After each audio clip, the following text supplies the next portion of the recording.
Olá irmão que acompanha o canal Templo São Paulo Leste, por estudo das Escrituras. Tudo bem com você? Tudo bem com sua família, com a sua unidade, com o seu trabalho e como está indo os estudos? Espero que realmente esteja tudo ótimo. Vamos para o Vem Segue-me dessa semana, que é Doutrina e Convênio, sessões 3, 4 e 5.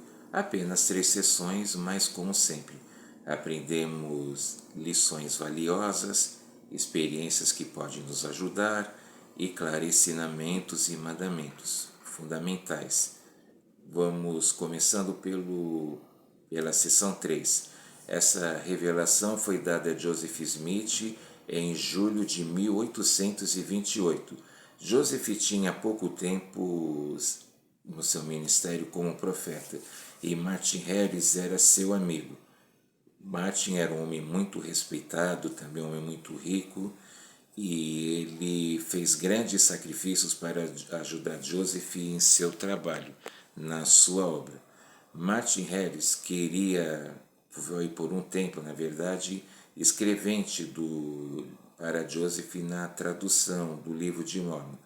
E ele pediu Martin para mostrar as primeiras 116 páginas das placas de ouro do livro de Mormon, que era chamado o livro de Lei, para sua esposa, Lucy. O Joseph ele relutou, mas como às vezes acontece conosco, nós deixamos às vezes a amizade falar mais alto e ele, embora tivesse sido advertido Joseph que ele não deveria mostrar as placas a ninguém que fosse autorizado, ele acabou emprestando essas placas para Martin Harris para poder mostrar para a esposa dele e infelizmente numa tragédia, uma fatalidade, essas placas que hoje nós teríamos e seria o livro de Lei acabaram sendo perdidas. Até hoje nunca mais foram encontradas. E tanto Joseph quanto Martin acabaram sendo altamente repreendidos pelo Senhor. Versículos 1 e 2. As obras e os desígnios e os propósitos de Deus não podem ser frustrados nem podem se dissipar, porque Deus não anda por veredas tortuosas, nem se volta para a direita ou para a esquerda, nem se desvia daquilo que disse. Portanto, suas veredas são retas e seu caminho é um círculo eterno. Está sempre muito bem claro nesses versículos, o Senhor deixa explicado que nada vai poder frustrar ou acabar com a obra dele. Que Deus não anda por caminhos tortos, Deus não anda por caminhos difíceis ou complicados, mas não, o caminho dele, na verdade, é muito simples. Nós que, como humanos, gostamos de querer complicar as coisas, dificultar ou achamos que sabemos mais. E não é bem assim. Então, realmente, as obras de Deus não falham, mas sim a dos homens. E um homem não deve se vangloriar de si mesmo, nem seguir seus próprios desejos. Joseph foi realmente advertido pelo que aconteceu, por ele ter deixado a amizade falar mais alto e com isso 116 páginas acabaram sendo perdidas.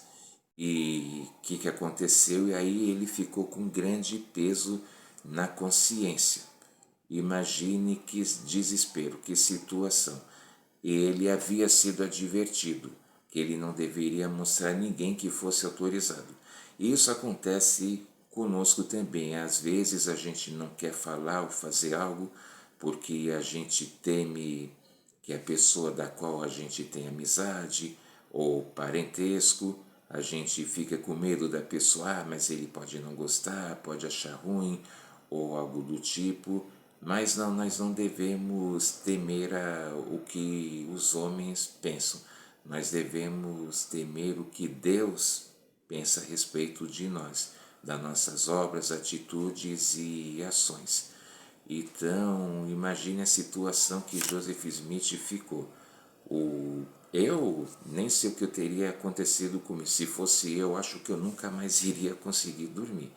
de verdade, porque saber que perdeu tanta coisa, tanta página desse jeito, né? E quantas coisas não devem ter contido nesse livro e o que se podia fazer, né? Ele estava com a consciência realmente pesada. E porém, mesmo com essa advertência, o Senhor lhe mostrou a sua bondade. É o que vamos ver agora no versículo 10. Lembra-te, porém, de que Deus é misericordioso, portanto arrepende-te do que fizeste, contrário ao mandamento que lhe dei, e és ainda escolhido e és chamado à sua obra outra vez. Conforme falamos muito o ano passado, durante o curso do livro de Mórmon, a gente vê que tem pessoas que erram, às vezes umas mais sério, outras nem tanto, mas todos nós estamos sujeitos ao erro. E como Joseph, apesar disso, ele não havia cometido algum dos pecados imperdoáveis, que é negar o Espírito Santo, ou ele também nem tinha cometido o crime de derramar o sangue inocente, que é o assassinato a sangue frio, ele teve direito ao arrependimento, assim como cada um de nós. Todos nós somos falhos, todos nós temos algo que podemos e devemos melhorar, e Joseph não foi diferente. Ele também, assim como todas as outras pessoas, ele teve direito ao arrependimento e a não fraquejar mais, e ainda assim ele ia continuar a sua obra e o seu ministério. Você pode me questionar, mas como pode, se ele errou? Vamos lembrar também, como a gente vê na Bíblia, todos, mesmo os profetas tiveram seus momentos de fraqueza, de deslize, mas todos eles podiam ter direito ao arrependimento e poder se corrigir, e da mesma forma cada um de nós também tem direito ao arrependimento, que ele faz parte da expiação de Cristo. E devido a esse deslize, Joseph ele acabou perdendo o dom da tradução por algum tempo. Quer dizer, a gente deve lembrar sempre, a gente não deve temer a opinião das outras pessoas, a gente deve temer a opinião de Deus. Por isso, ele ficou um tempo para que ele pudesse aprender, se arrepender, para que aí sim, depois dele ter tomado a consciência de tudo o que aconteceu, ele pudesse voltar a ter o dom da tradução e continuar fazendo a interpretação do livro de Mórmon. Vamos agora ao versículo 16. Apesar disso, minha obra avançará, pois como o conhecimento sobre um Salvador veio ao mundo, pelo testemunho dos judeus, da mesma obra, o conhecimento sobre um Salvador chegará ao meu povo. Aí ele falou, mesmo com a obra dos homens, os homens tentando frustrar a obra de Deus, mas ele deixou bem claro que a obra dele ia continuar, que nada ia atrapalhar, e mesmo com aquilo que aconteceu, a gente temos as escrituras, as revelações modernas, e temos o livro de Mórmon em nossas mãos, que nós fazemos o estudo, a gente vê que ele nos aproxima realmente de Deus. E qual é esse testemunho? A Bíblia é o testemunho dos judeus lá no antigo continente, e o livro de Mórmon é o testemunho de Cristo aqui nas Américas. Portanto, nós devemos realmente dar devido valor às Escrituras. E as demais placas foram preservadas para que as obras e os desígnios do Senhor fossem cumpridos. Agora vamos ler o versículo 20, ainda na seção 3. E para que os lamanitas tivessem conhecimento de seus antepassados e conhecessem as promessas do Senhor e crescem no Evangelho e confiassem nos méritos de Jesus Cristo e fossem glorificados pela fé em seu nome, e para que, pelo seu arrependimento fossem salvos. Amém.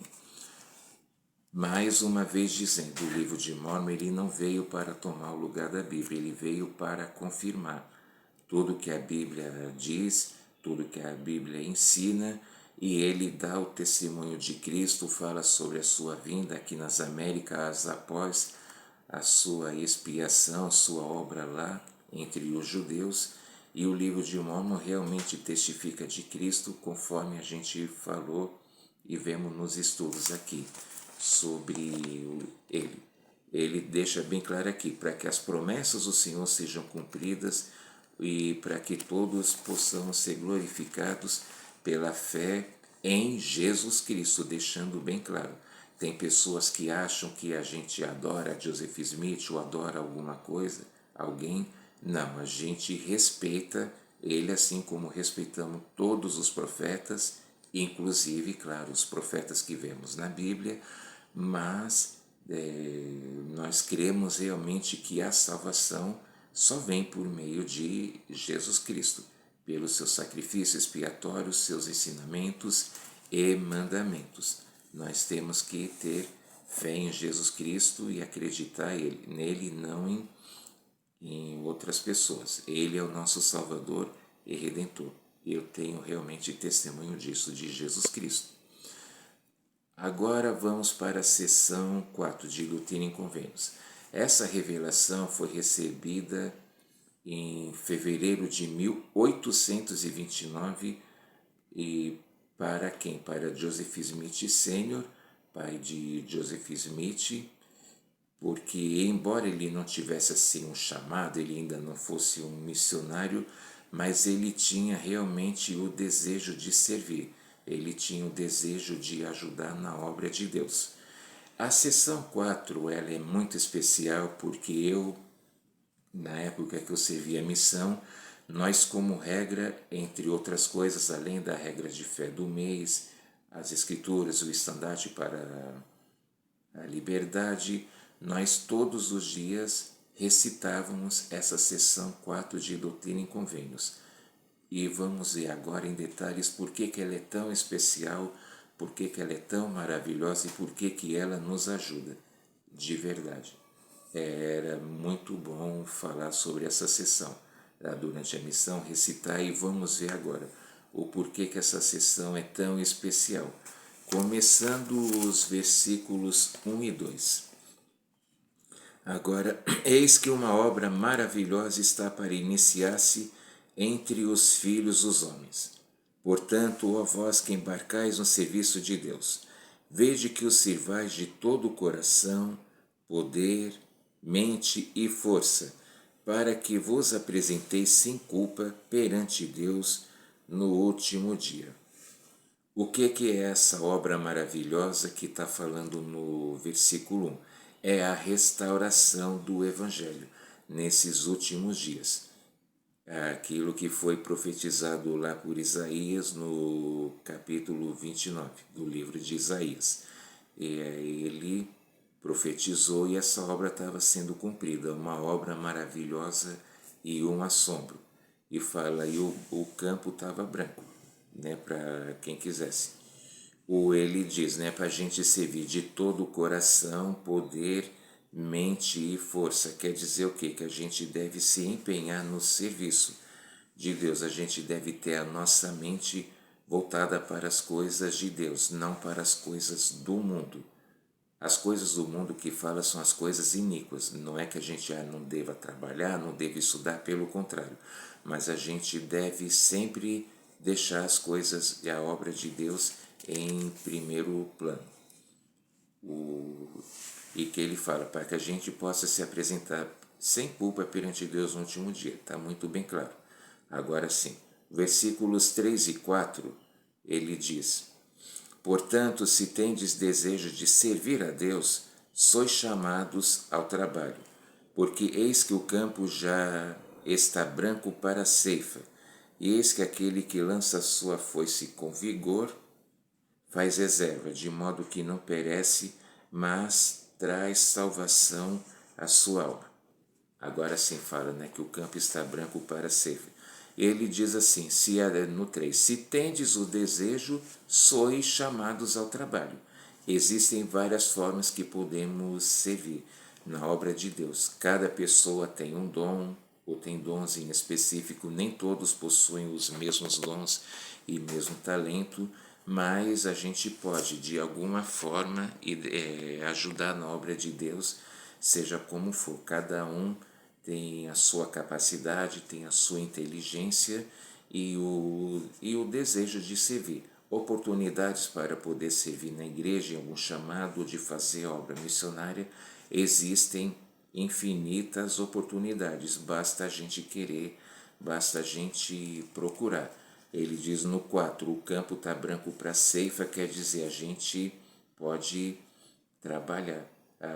Tem muitas pessoas que precisam receber o Evangelho e também muitas pessoas que precisam de alguma ajuda. Pode ser que alguma seja financeira, pode ser que outra seja apoio moral, mas devemos procurar realmente oportunidade para servir. Ele diz, aquele que lança sua foice com vigor, quer dizer, aquele que busca, aquele que, como o Deus falou também, servir de todo o coração, poder, mente e força, faz reserva, quer dizer, vai estar juntando tesouros no céu e vai poder se apresentar sem culpa perante Deus no último dia.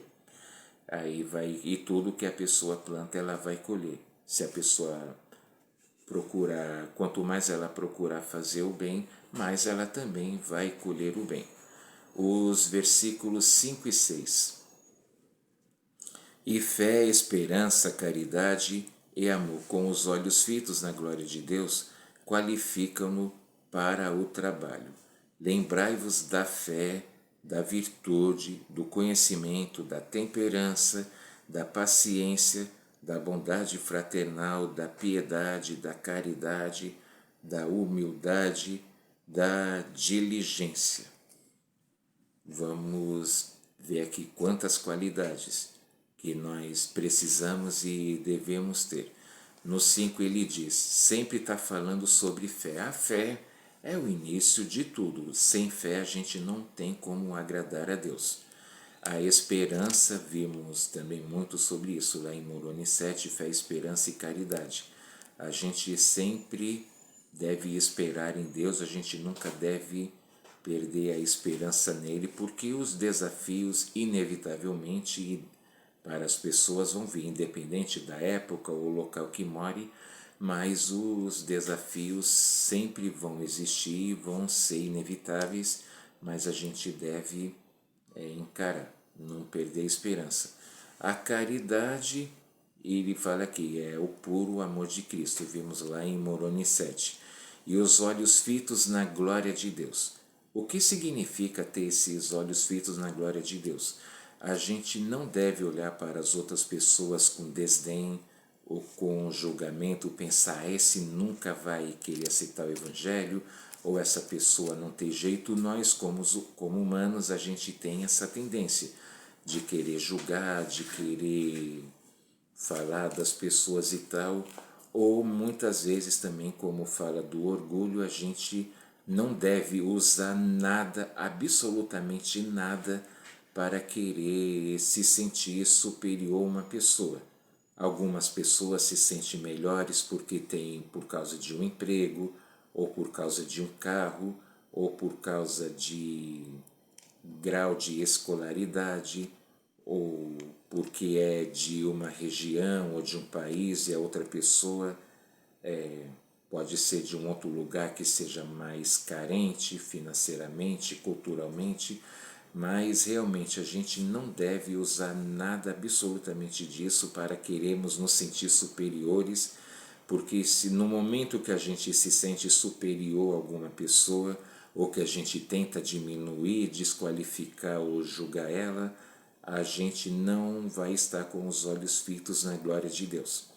Quando estamos realmente com os olhos fitos na glória de Deus, a gente não vai se importar com coisas como falamos, como classe social, como grau de escolaridade, como tom de pele, como local, se a pessoa é daqui, ou é da África, ou da Europa, a gente não deve ficar desqualificando pessoas devido a isso, a classe social. Para que a gente possa ter realmente os olhos fitos na glória de Deus, nós devemos ser humildes e seguir o exemplo de Cristo. Quando Cristo foi ensinar as pessoas, teve aqueles que ficaram, mas por que você está lá indo para esses aí? Eles são pagãos, são meretrizes, ladrões. E Jesus deixou bem claro, os sãos não precisam de médico. Ele veio para ajudar quem estava precisando. E a todos os que dessem ouvidos à sua palavra, teriam direito a se arrepender e poder ter uma vida nova e nascer em Cristo. Mais uma vez, vamos dizer, Paulo, ele era perseguidor da igreja e dos cristãos. No entanto, ao ver o Senhor numa visão, ele se arrependeu e dedicou a sua vida ao trabalho missionário. Maria Madalena, ela era meretriz. No entanto, quando ela teve a oportunidade de conhecer Cristo e de ouvir o Evangelho, o que aconteceu? Ela se arrependeu e ela teve uma vida nova em Cristo e passou a ser uma pessoa respeitada. Enquanto que aqueles que se achavam superiores, aqueles que se achavam melhores, Jesus disse para ele, aos fariseus, por fora vocês são belos para serem louvados e admirados pelos homens, mas por dentro vocês estão completamente cheios de podridão. Então nós, é claro, a gente deve cuidar da nossa aparência, mas principalmente sermos puros perante Deus, para que a gente possa ter a luz dele, para que a gente possa ter a companhia do Espírito Santo. É importantíssimo realmente tratarmos todas as pessoas como nossos irmãos e nossas irmãs. Realmente devemos seguir o exemplo de Cristo para podermos nos assemelhar a Ele, nos aproximarmos mais dEle, de Deus e, claro, termos a companhia do Espírito Santo em nossas vidas. E ele deixa bem claro aqui, tudo isso qualifica-nos para o trabalho. No versículo 6, mais uma pequena lista das qualidades, mas que são importantes. Ele fala, mais uma vez, começando pela fé. Pela fé, porque é o princípio de tudo. Mais uma vez dizendo, a gente deve realmente acreditar, a gente deve fazer por onde, buscar, procurar. Depois ele fala da virtude, quer dizer, a gente deve ter pensamentos limpos, pensamentos castos. Do conhecimento, o que seria o conhecimento? A gente deve procurar ter um testemunho das Escrituras, dos ensinamentos, da palavra do Senhor. A gente não deve ficar só se preocupar em ouvir, a gente também deve buscar. Eu realmente, como já falei, desde que eu conheci a igreja, quando os missionários foram me ensinar, eu procurei aprender por mim mesmo, não porque outras pessoas estavam falando, mas eu pedi a Deus para realmente ir através do estudo das Escrituras. Por jovens tem o seminário, jovens de 14 a 17 anos, por de 18 a 30 tem o instituto, e nós também temos o estudo das Escrituras, diários, agora a gente tem o Vem e Segue-me. Todas essas coisas a gente deve buscar. Claro, a gente também deve se qualificar no trabalho, mas principalmente a gente deve procurar adquirir o conhecimento da obra de Deus. E as Escrituras é uma das maneiras da gente poder conseguir. Fala da temperança. A temperança é o quê? É a gente ser uma pessoa calma, controlada, não ser uma pessoa que já se irrita facilmente. Eu sei que hoje em dia, nessa época que vivemos, é difícil. O estresse e o nervosismo é muito grande, mas a gente deve procurar se controlar e fazer a diferença, procurar a paz. Fala da paciência. A gente deve saber esperar. Nem sempre o nosso tempo vai ser o tempo de Deus, mas a gente deve saber esperar. A piedade, a bondade fraternal é uma também característica de Cristo. A gente deve tratar as pessoas como nós gostamos de ser tratados. Da piedade, sabemos perdoar, sabemos se colocar no lugar das outras pessoas, ter empatia. A caridade, falamos, e a repetição traz convicção. A caridade é o puro amor de Cristo. A humildade, gente, esse é bem específico. Humildade quer dizer o que a gente já falou.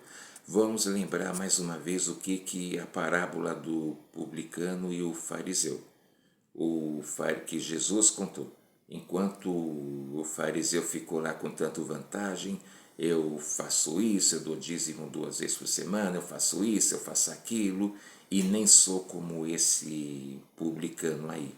Enquanto que o publicano, ele disse: Senhor, tem misericórdia de mim, que sou um pecador. E Jesus, ele deixou bem claro, pode ir lá no Novo Testamento para ver que Jesus ensinou isso, que todo aquele que a si mesmo se exaltar será humilhado, e aquele que se humilhar será exaltado. Então nós não devemos exaltarmos a nós mesmos, a gente deve ser humilde. Nunca pensar que somos melhores do que alguém ou ficar julgando outras pessoas. E a diligência, que quer dizer o quê? Se manter firme, se manter constante, como na parábola lá das sementes. Tem aqueles que logo caem, tem aqueles que ficam por um tempo, mas a gente deve permanecer firme e fiel até o fim. E aí o versículo 7 que diz: Pedi e recebereis, batei e ser-vos-á aberto. Da mesma forma que a oração de Joseph Smith e a oração de outras pessoas foram atendidas, a nossa oração também poderá ser atendida, desde que nós possamos realmente buscar e procurar com fé, não duvidando. Na sessão 5, essa revelação foi recebida por Joseph Smith em março de 1829. E porque Lucy, a esposa de Martin Harris, ela alegou que Joseph estaria mentindo, que ele estaria enganando as pessoas, fingindo estar traduzindo placas de ouro.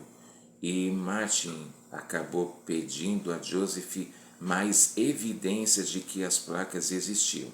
E essa seção 5 é uma resposta ao pedido de Martin. Olha só o que aconteceu e o que poderia ter sido evitado se Joseph, no primeiro momento, não tivesse mostrado aquelas 116 páginas que acabaram tragicamente sendo perdidas.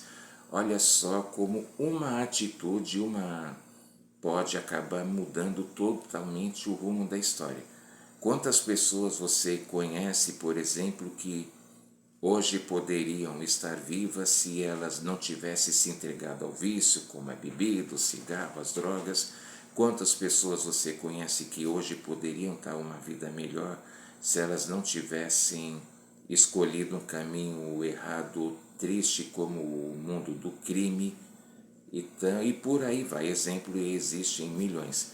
Mas olha só como uma coisa aparentemente inocente ou sem importância acabou alterando todo o rumo. Se Joseph não tivesse feito aquilo, aí a esposa de Martin também, por sua vez, provavelmente não estaria agora cometendo isso. Mas tudo aconteceu e agora, como dizia meu presidente, o que aconteceu no passado está acontecido, não tem mais como a gente voltar atrás. A gente deve plantar no presente para poder colher no futuro. E vamos para a seção 2, versículo 2 na seção 5.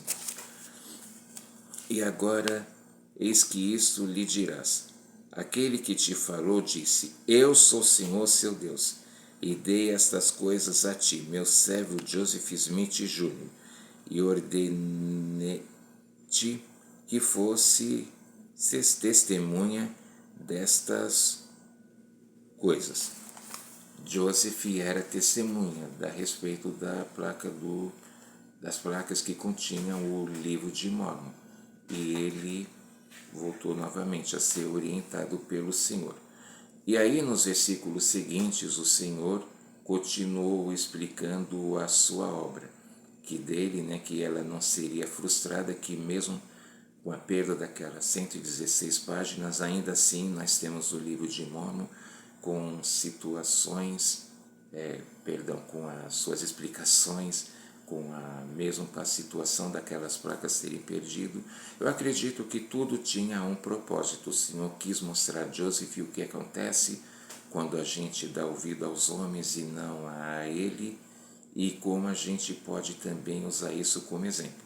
Lá no Velho Testamento a gente vê o que? A gente vê sobre Eli, que foi quem ajudou o profeta Samuel desde a sua infância, mas ele tinha um problema, ele temia mais aos filhos do que a Deus, e os filhos pegaram e roubaram a arca, mexeram aonde não devia, e eles terminaram tendo um final trágico. E a gente aprende a lição, que a gente realmente não deve temer aos homens, a gente deve temer a Deus. E as obras de Deus realmente elas não são frustradas, os homens sempre tentaram, vão tentar. Aí eu mesmo, eu volto a dizer, esses dias voltei a ter um ataque aqui no canal, uma pessoa falando coisas, mas eu não discuti, realmente só porque nós não temos tempo para isso. Nós não devemos ter tempo para brigas, discussões, mas somente para as coisas de Deus. Aí no versículo 11, Joseph, ele era chamado por Deus. E aí o versículo 11 ele diz: e ao teu testemunho serão acrescentados testemunhos de 3 de meus servos, que chamarei e ordenarei, a quem mostrarei essas coisas, e serão enviados com minhas palavras, dadas por seu intermédio. Ou seja, mais 3 pessoas foram chamadas por Deus para poder testemunhar a respeito das placas de ouro. E essas 3 pessoas foram quem? Oliver Cowdery, David Whitmer e Martin Harris. Eles sempre durante a vida, eles, assim como as outras 8 testemunhas que também foram chamadas para prestar testemunho do livro de Mórmon, eles nunca negaram aquilo que eles viram, que sabia que era verdadeiro. E por quê? Lembra que também em Coríntios o Senhor disse, pela boca de 2 ou 3 testemunhas, toda a palavra será confirmada. E naquela época, a palavra de um homem, ele tinha valor. Se um homem dizia, por exemplo, que ele não era mais criminoso, as pessoas acreditavam. Se um homem dizia que ele tinha visto uma coisa, as pessoas acreditavam, porque a palavra de um homem realmente tinha muito valor, tinha muita influência. Nós vimos lá no estudo do livro de Mórmon a respeito dessas 3 testemunhas e convido você a leia novamente lá na introdução o testemunho deles, desses 3 homens. Aí o versículo 16. E eis que visitarei com a manifestação de meu Espírito aqueles que crerem em minhas palavras, e eles de mim nascerão, sim, da água e do Espírito. Está falando o que a respeito aqui, Está falando da obra de Deus e que todos devem receber a lição e devem ser ensinados e batizados e depois receberem o Espírito Santo para ficar com elas. As obras do Senhor são maravilhosas, são grandes e magníficas. Depois o Senhor chamou todos ao arrependimento e foi ordenado a Martin Harris o que deveria fazer sobre o testemunho das placas de ouro. Novamente, todos nós precisamos nos arrepender e às vezes somos advertidos para isso. E aí, no versículo 26, e eu, Senhor, ordeno a meu servo Martin Harris que não lhes diga nada mais a respeito dessas coisas, exceto vias e foram-me mostradas pelo poder de Deus. E essas são as palavras que deverá dizer. Outras vezes já falamos a respeito da humildade e como a gente deve agir perante Deus, sendo humilde. E aqui, nesse 26, Martin Harris ele foi orientado. Ele não devia falar nem mais e nem menos aquilo somente que foi ordenado a ele, que ele dá o testemunho das placas, ele não devia ficar entrando em pormenores. E assim, a gente tem que tomar cuidado de nunca falar nem de menos, mas também nem de mais. A gente deve procurar a inspiração para sabermos o que dizer a respeito das coisas do Senhor. E o Senhor orientou Joseph Smith sobre o que ele passaria, que inevitavelmente, como falamos, durante nossa vida vamos ter provações, vamos ter desafios, vamos ter problemas e casos para poder resolver, mas a gente não deve desanimar. E mais sobre o que Joseph Smith continuou passando, a gente vai ler mais e estudar de acordo com o estudo, desse livro de Doutrina e Convênios. E aí, nos versículos 34 e 35. Sim, por essa razão eu disse, para e espera até que eu te ordene, e providenciarei meios para realizares as coisas que te ordenei. E se fores fiel na observância de meus mandamentos, serás elevado no último dia. Amém. Está muito bem claro. Então ele está dizendo, que ele devia parar um pouco e esperar para até que fosse ordenado novamente o que ele deveria fazer. E ele, o Senhor, novamente disse, se você for fiel, você vai ser salvo. Tá ok? Então, essa foi a aula de hoje. Eu presto testemunho que realmente que essas coisas são verdadeiras. Presto meu testemunho que como é importante procurarmos, seguirmos a vontade de Deus, que a gente não deve temer aos homens. É fácil? É claro que não é. Às vezes, isso, para que a gente possa ser fiel, a gente pode ter cara feia de pessoas, principalmente gente que nós amamos. Mas a gente deve permanecer firme e inamovível, a gente deve permanecer constante, perseverante, se nós quisermos realmente sermos exaltados um dia, poder voltar a viver com Deus para sempre. Então é essa aula que eu deixo em nome de Jesus Cristo, amém. E convido a você que a ler as Escrituras, que realmente ela nos ajuda, nos aproxima mais de Deus. E se você ainda não é inscrito, se inscreva no canal, divulgue esse vídeo para todas as pessoas que você conhece, amigos, parentes, familiares, colegas de trabalho, enfim. Se nós possamos estudar em família e que se você ainda não é inscrito, se inscreva no canal e não esqueça de deixar aquele like, de compartilhar o vídeo e de fazer o seu comentário, dizendo o que você gostou, o que você acha que pode melhorar, o que pode ser acrescentado a essa aula. Tá bom? Muito obrigado pelo apoio, espero que você tenha uma ótima aula e até a próxima. Um grande abraço. Tchau.